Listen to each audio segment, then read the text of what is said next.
costume. Isn't it scary? Oh, you say it's not scary?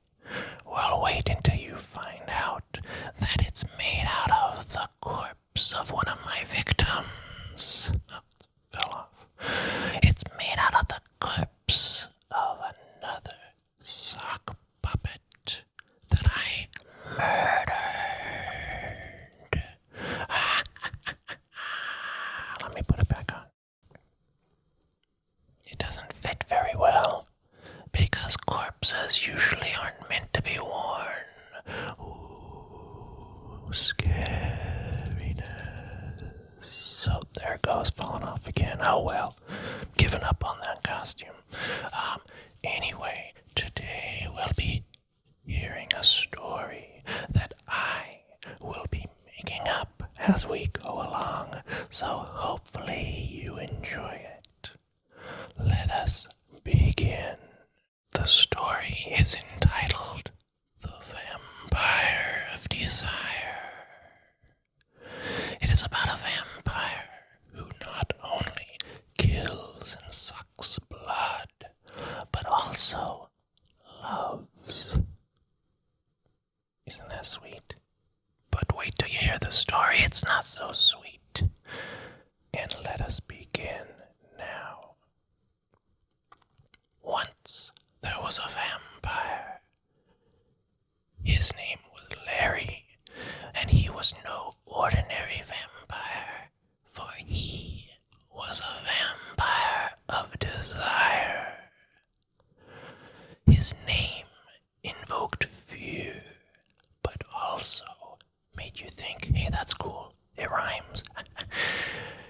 Anyway, he was walking down the street one spooky Halloween Eve when he came across a coffee shop that was open very late for a coffee shop. Usually they're just open in the morning because that's when people like to drink coffee.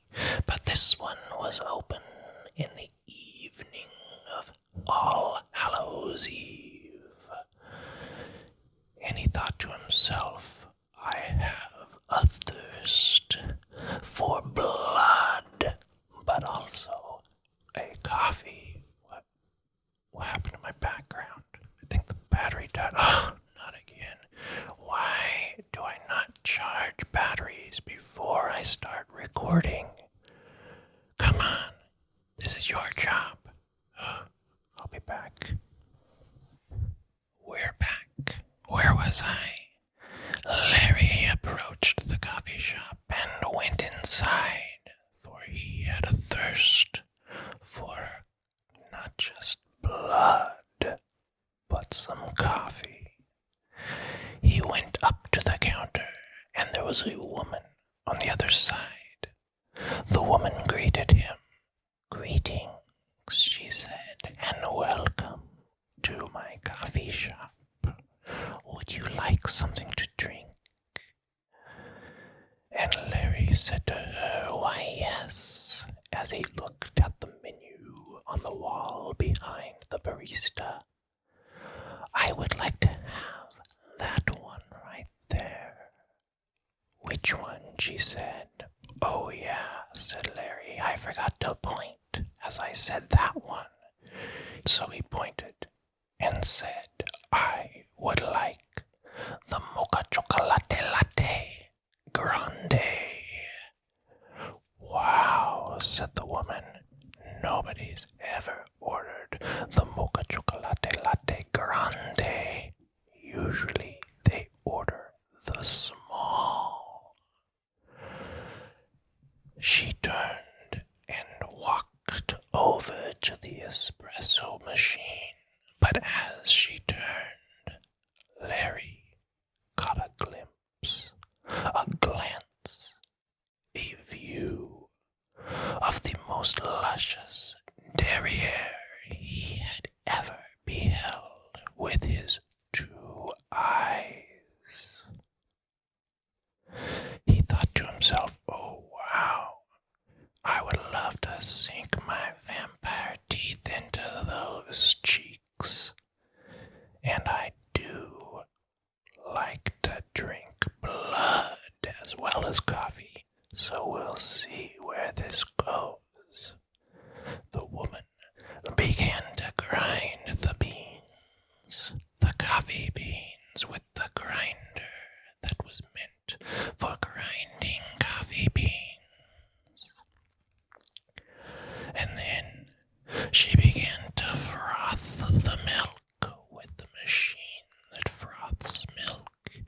And this was not skim milk or almond milk, nor was it soy milk. Now, what type of milk was it? Oh, do you say? No. For Larry did not specify which type of milk he preferred. So the barista just used whole milk.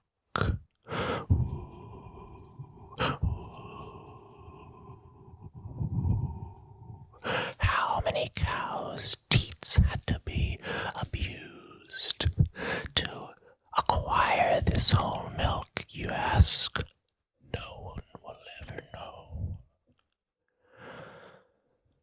She continued, making the beverage for the vampire, not knowing that he was a vampire, when all of a sudden she beheld an excruciating pain on her left cheek. Her left butt cheek, that is. And she said, "Ow, what in the world is that excruciating pain?" She looked down and behind her and saw Larry, her customer, who had just ordered the mocha chocolate grande, was biting her in the rear. She said, "Ow, what are you doing? Here I am making your coffee beverage, and you're biting my rear." And Larry said to her, "That's right. I'm no ordinary coffee customer. I am a vampire." "Then why don't you bite my neck like a normal vampire?" she said.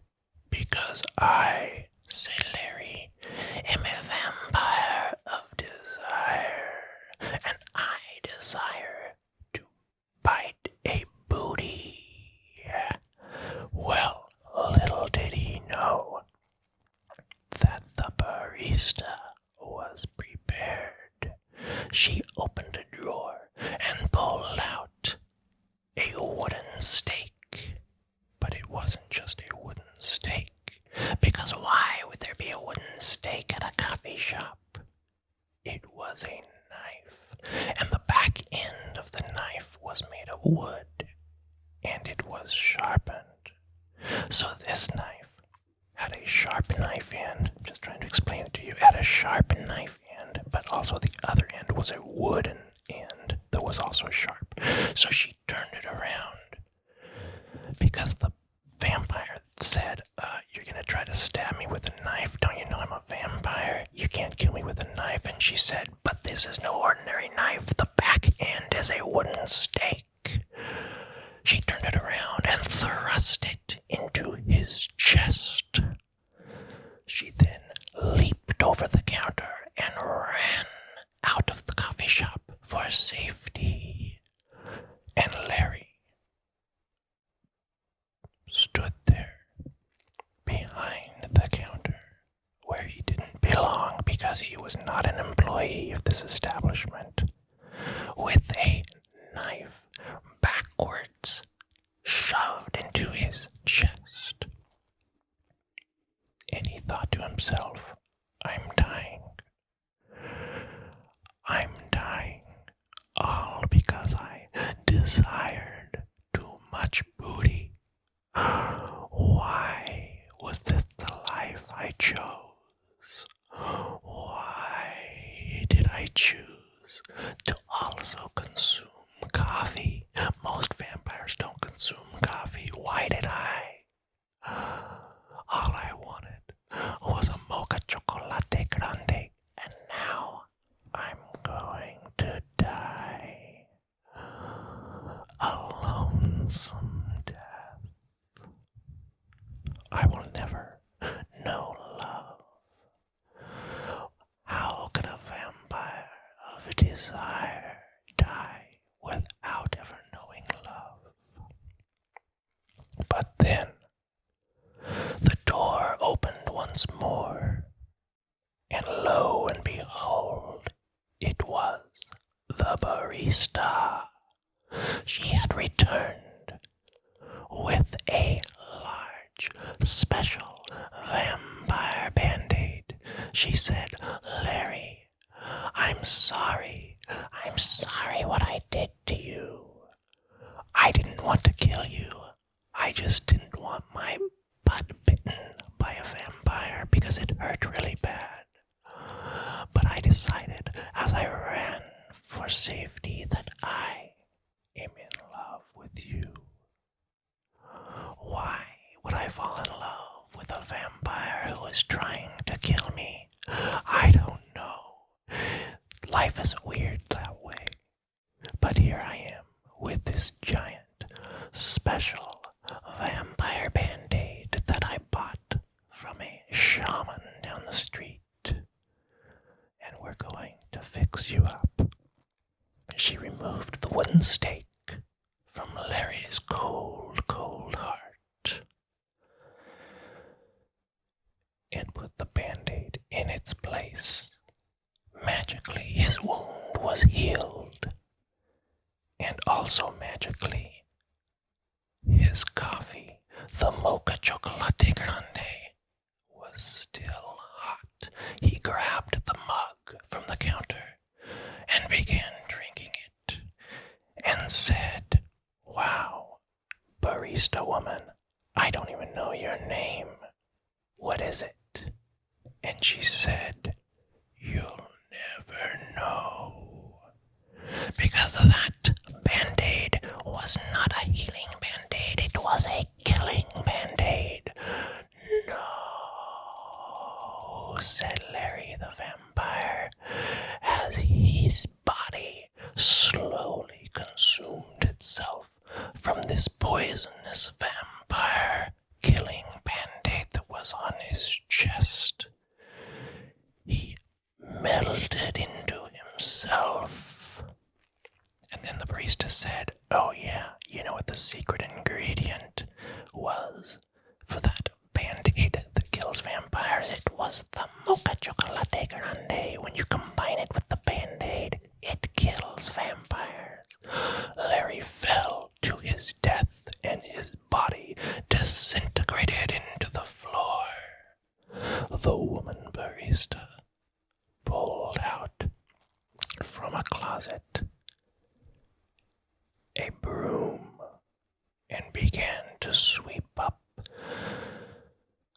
the powdery, dusty remains of Larry, the vampire of desire.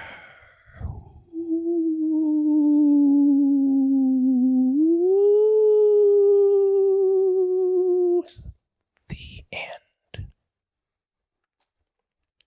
Wow, folks, that was a story for the ages. Well, that's it for today's video. Happy Halloween, and join us back next time, next year, for the second installment of Jasper the Puppets ASMR Halloween special. Until next time, be safe out